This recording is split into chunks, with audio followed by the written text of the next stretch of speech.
Super ওভারে নাটক কেন? শ্রীলঙ্কা সনকা কি আউট ছিলেন?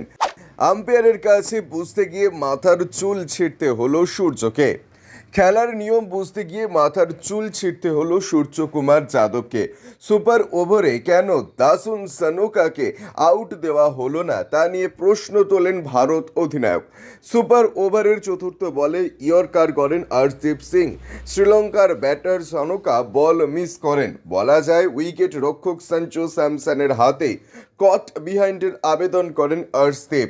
আম্পায়ার গাজী সোহেল আউট দিয়ে দেন। ততক্ষণে রান নেওয়ার জন্য সনকা উইকেটের প্রায় উল্টো প্রান্তে চলে আসেন।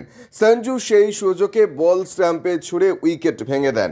ভারতীয় দল নিশ্চিত ছিল সনকা হয় কাট বিহাইন্ড নয়তো রান আউট হবেন। তখন সুপার ওভারে 2 উইকেট হারিয়ে শ্রীলঙ্কার ইনিংস তখনই শেষ হয়ে যাবে।